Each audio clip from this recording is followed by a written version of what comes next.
हर शहर में कोई ना कोई एक ऐसा व्यक्ति होता है जो उस शहर की समस्याओं को लेकर के, विकास को लेकर के लगातार संघर्षरत रहता है।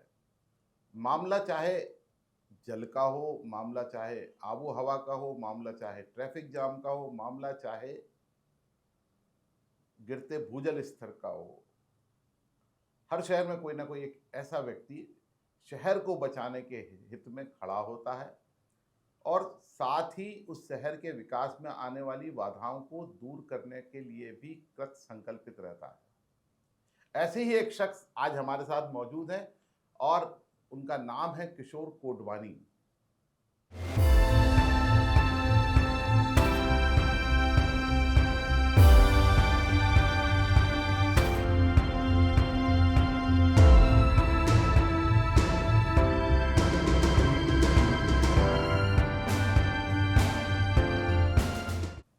जिनके बारे में कहा जाता है कि भले वो जन्म से सिंधी हो,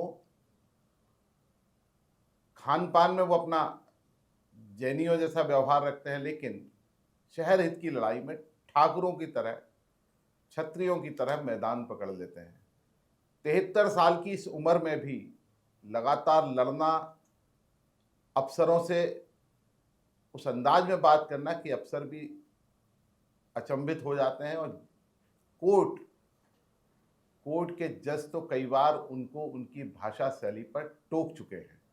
किशोर जी, आपको आखिर क्यों इस तरीके के काम करने में, जब हम देख रहे हैं कि पूरा शहर अपनी ही दिशा में चले जा रहा है, तो आप एक विपरीत दिशा में क्यों चल रहे हैं? मनुष्य देह जो है, पेट की भूख और तन की भूख के पीछे पूरा जीवन निकाल लेता और उसको पाने के लिए ही सारा संघर्ष कर रहा। क्योंकि दोनों से मन, रजनीश कहता है ना कि अति कर लो तो वो आकांक्षा खत्म हो जाती है। उस जीवन में जी रहा हूँ और इसलिए लड़ रहा हूँ। आपने अभी तक इस शहर के हित में कितनी याचिकाएं लगाई होंगी और उनके क्या परिणाम रहे, या आपकी जो लड़ाई है उस लड़ाई को न्यायालय का कितना साथ मिला, अफसरों ने कितना साथ दिया? लगभग 35 एक केस, लोकोपयोगी लोक अदालत, high court, national green tribunal में लड़ चुका हूँ। एक केस हारा हूँ। वो था नगर निगम के जो अधिकारी हैं, वो 20-20, 30-30 साल से केस है। उस पर न्यायालय ने मेरे को रिलीफ नहीं दिया। उन्होंने कहा कि आपका हित कहाँ प्रभावित हो रहा है। मैंने कहा पीआईएल में मेरी लड़ाई कहाँ लड़ने आया हूँ। बोले पीआईएल भी तब माने हम जब आपका भी कहीं हित प्रभावित हो रहा हो। वो एक खारिज हुई है। और एक विद्युत की पिटीशन थी जिसमें मेरे को संतोषजनक न्याय नहीं मिला। साल 1.5 साल चली विद्युत के खिलाफ पीआईएल, और उसमें उन्होंने कहा कि चूंकि आपका इसके लिए अलग से फोरम है, ट्रिब्यूनल, विद्युत नियामक आयोग, और वहां से मैं हार चुका था, मतलब मेरे को रिलीफ नहीं मिला था।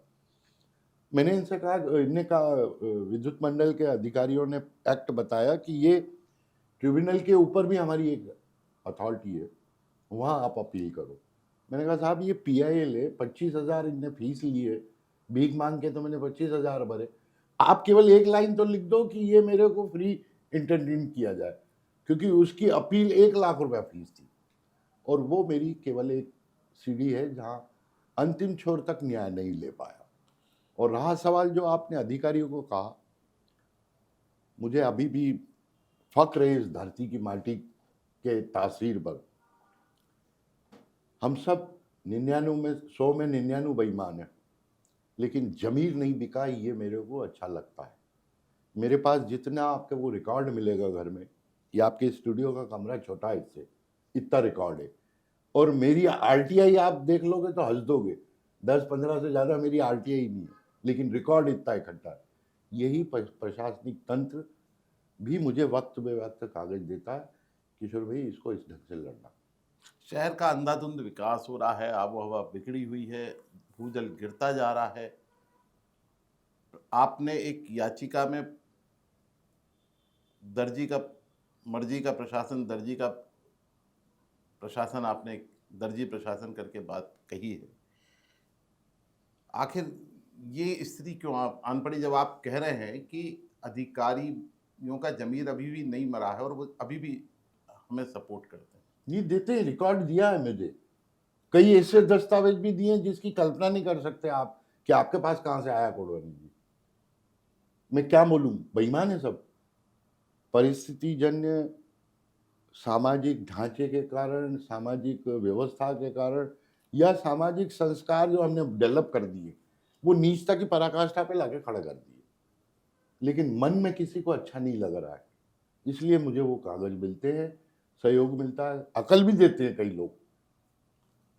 आप बचपन से बागी स्वभाव के माने जाते रहे हैं और आपने एक 84 के दंगों में जब राजवाड़ा जला दिया गया था, उस समय भी आपने कोई एक विज्ञप्ति लिखी थी या पत्र लिखा था और उस पत्र में आपको रोकने की कोशिश की गई थी, वो क्या मामला है?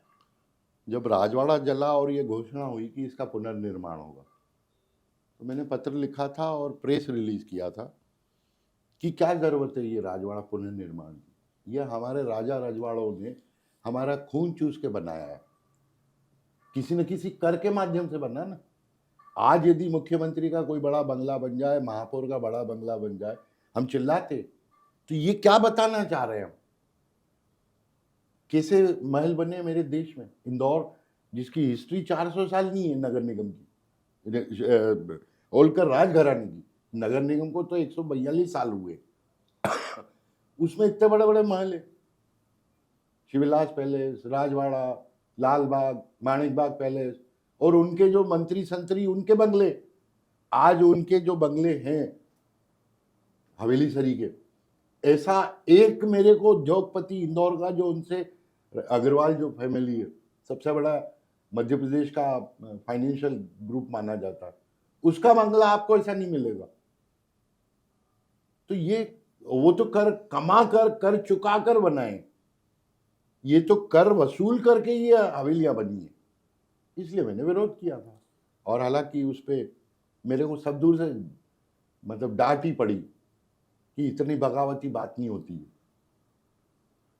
नदियों की सफाई को लेकर भी आप फील्ड में उतरे उस समय, जब इंदौर शहर की नदी नालों को साफ करने की बात आई और आपने उस क्षेत्र में खड़े होकर काम किया। वो किस तरह से आप उसको समय निकालते थे, कैसे वहाँ पर जाकर आप काम कर पाते थे? सबसे पहले पत्रिका के एक सिटी चीफ थे, विजय चौधरी, उनने मेरे साथ बात शेयर की कि यार किशोर भाई, नदियों पे काम करना है। 15 दिन हम दोनों नदियों पे भटके, केवल एक नदी भटक पाए थे, वो थी सरस्वती नदी, जो मेन है। अब उनके संपादक ने उसको करंट सब्जेक्ट लगा और उन्होंने उठा के फुल पेज छाप दिया। उसके बाद बाकी नदियां मेरे साथ वो नहीं घूम पाए, लेकिन मैं बाद में घूमता रहा, एक एक टुकड़ा देखता रहा नदियों का, और वो जल्दबाजी हमको आगे जाकर तकलीफ दे गई। जब मैं एनजीटी में इसकी सफाई के लिए लड़ाई लड़ने गया, तो एक एक साल में एक एक, पिछले सेमेस्टर की बात कर रहा हूँ, 3 पायलट प्रोजेक्ट एनजीटी ने ऑर्डर किया कि कुडवानी जी की निगरानी में नगर निगम साफ करे, जिसमें से सरस्वती नदी का एक जो पायलट प्रोजेक्ट था, उसमें तो कलेक्टर निशांत वरोड़े साहब ने कहा कि यार कुडवानी जी फंड नहीं है, पर करना है।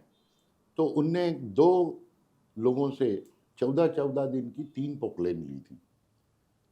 मई का महीना आ गया था, मैंने कहा सर ये अभी 2 किलोमीटर नहीं हो पाएगा, इसलिए पैसे की ज़रूरत पड़ेगी। तो मैंने कहा कि साहब आप, मैं फ़ोन कर लिस्ट देता हूँ, 5-10 को फ़ोन कर दो, आ जाएंगे। उनने मना कर दिया। फिर मैंने मुगरन सिटी के सामने एक आवासा टाउनशिप बनी हुई है, उसके बगीचे में चाय पे मैंने दोस्तों को बुलाया था, और 11 लाख रुपए उस चाय की मीटिंग में मेरे मित्रों ने दिए, और वो 28 लाख रुपए में 2 किलोमीटर खर्च हुई। अब उसमें दिक्कत क्या हो गई थी कि 2 ने तो पहले फंड दिया था, वाहन डायरेक्ट 3-3 पोकलेन दी थी, और ये 11 लाख भी डायरेक्ट लाया, और पेमेंट सारा काम हुआ रेड क्रॉस के अंडर में। लेकिन पेमेंट हुआ डायरेक्ट। तब वो निशांत वरोड़े जी बोले कि कोडवानी जी तूने तो सबको मरवा दिया, ये 28 लाख 2 किलोमीटर मतलब 15 लाख अधिकतम, अब इसकी कोई भी इनको खूटा करेगा तो ये तो मर जाएंगे सब, क्योंकि वो ऐसा रिकॉर्ड बन गया था अकाउंट कि वो कागज पर भी है लेकिन बुक्स में नहीं था।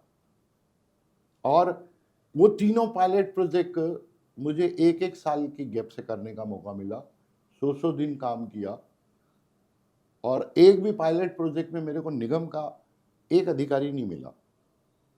ये प्रोजेक्ट चालू हुआ, इसमें 8-10 अधिकारी बदलते गए उस 100 दिन में। अब जब निगम ने कभी देखा ही नहीं कि नदी कैसे साफ करवाई, और पूरी नदी साफ हो गई कागज पे, तो परिणाम आपके सामने। और आज तक मेरे से उस पायलट प्रोजेक्टों की जो रिपोर्ट मैंने इनको सबमिट की, वो लेकर बैठे भी नहीं है मेरे साथ आज तक प्रशासन, कि ये क्या लिखा है, कैसे किया है, क्या है। बस उसी कागज पे हवा में नदी साफ होती जा रही है। इंदौर की मेट्रो को लेकर के आपका क्या मानना है?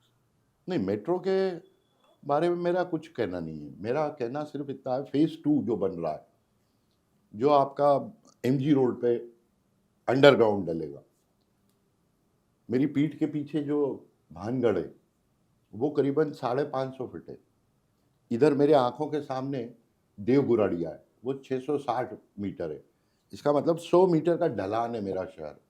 आपका हाथ कट जाएगा तो सर्जरी कर लेगा कोई, पाँव कट जाएगा तो सर्जरी हो जाएगी, कान कट गया तो सर्जरी हो जाएगी।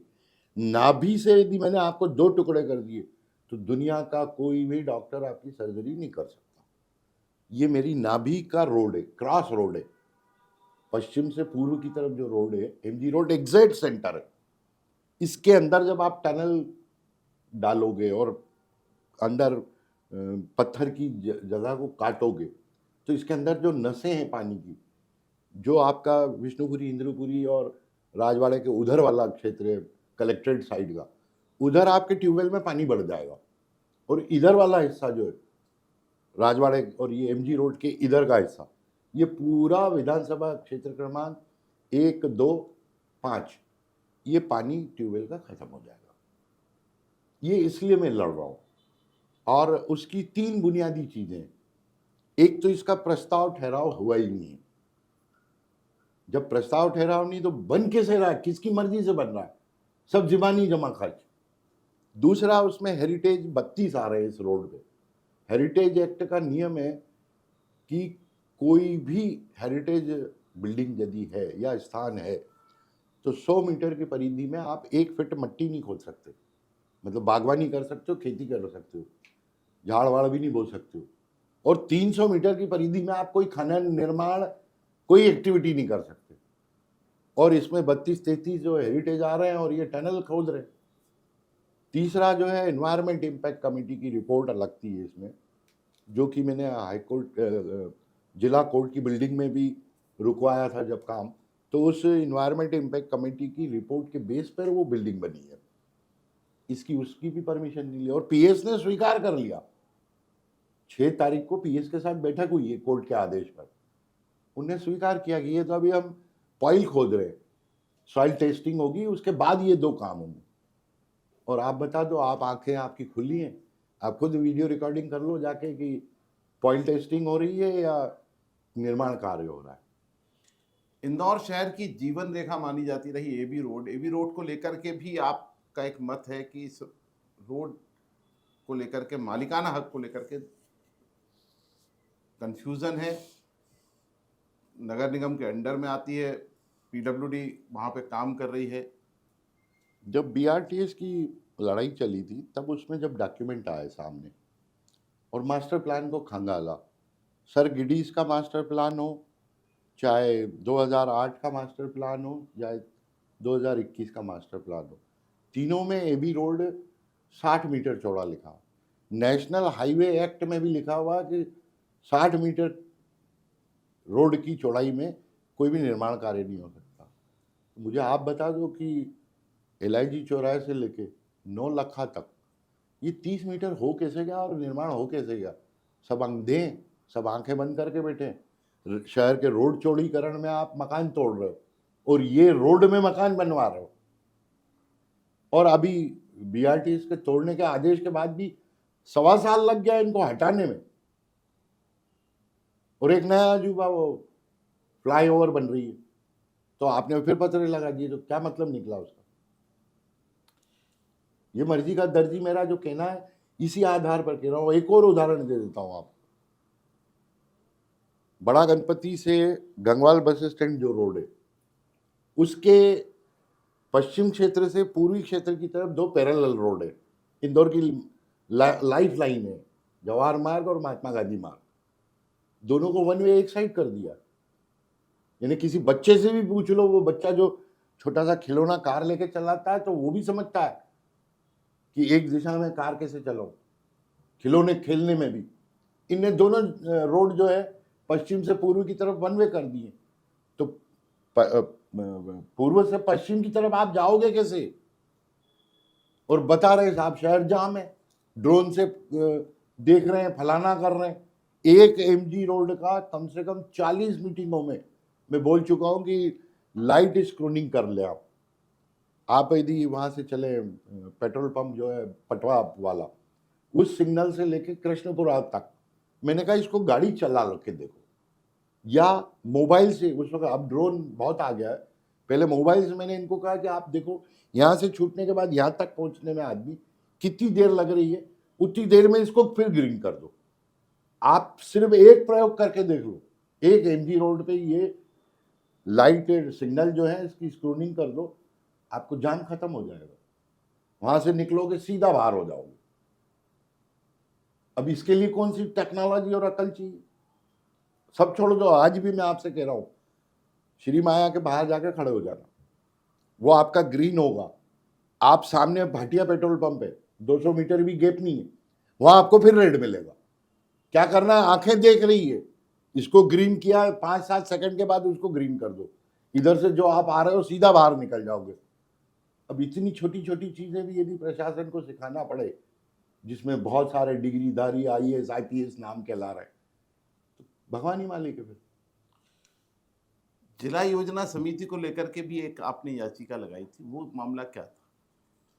5 इशू मैंने लिए थे: बिगड़ती आबोहवा, गिरता भूजल, ट्रैफिक जाम नगर, मर्जी का दर्जी प्रशासन और विनाशी विकास। ये प्रेजेंटेशन प्रशासनिक तंत्र पर, राजनीतिक तंत्र पर, राजनीतिक तंत्र में तो बाकायदा दोनों पार्टी कार्यालय में गया हूँ, एक विधायक के घर गया हूँ, उनके साथ मीटिंग की है। और उसके बाद चूंकि उस वक्त कांग्रेस की सत्ता थी, तो गांधी भवन में धरना दिया है कि इसका निराकरण करो। वो फिर कोर्ट में गया, तो कोर्ट ने ऑर्डर किया था कि इसका सुनवाई करके निराकरण किया जाए। कलेक्टर मनीष सिंह थे, उनने जवाब दिया कि चूंकि जिला योजना समिति गठित ही नहीं है, इसलिए मैं मीटिंग नहीं बुला पा रहा हूँ। और भारत का संविधान ये कह रहा है कि त्रिस्तरीय व्यवस्था है, केंद्र, राज्य और स्थानीय निकाय, और तीनों एक दूसरे के क्षेत्र में दखल नहीं दे सकते। तो इंदौर में मेट्रो आई कहाँ से?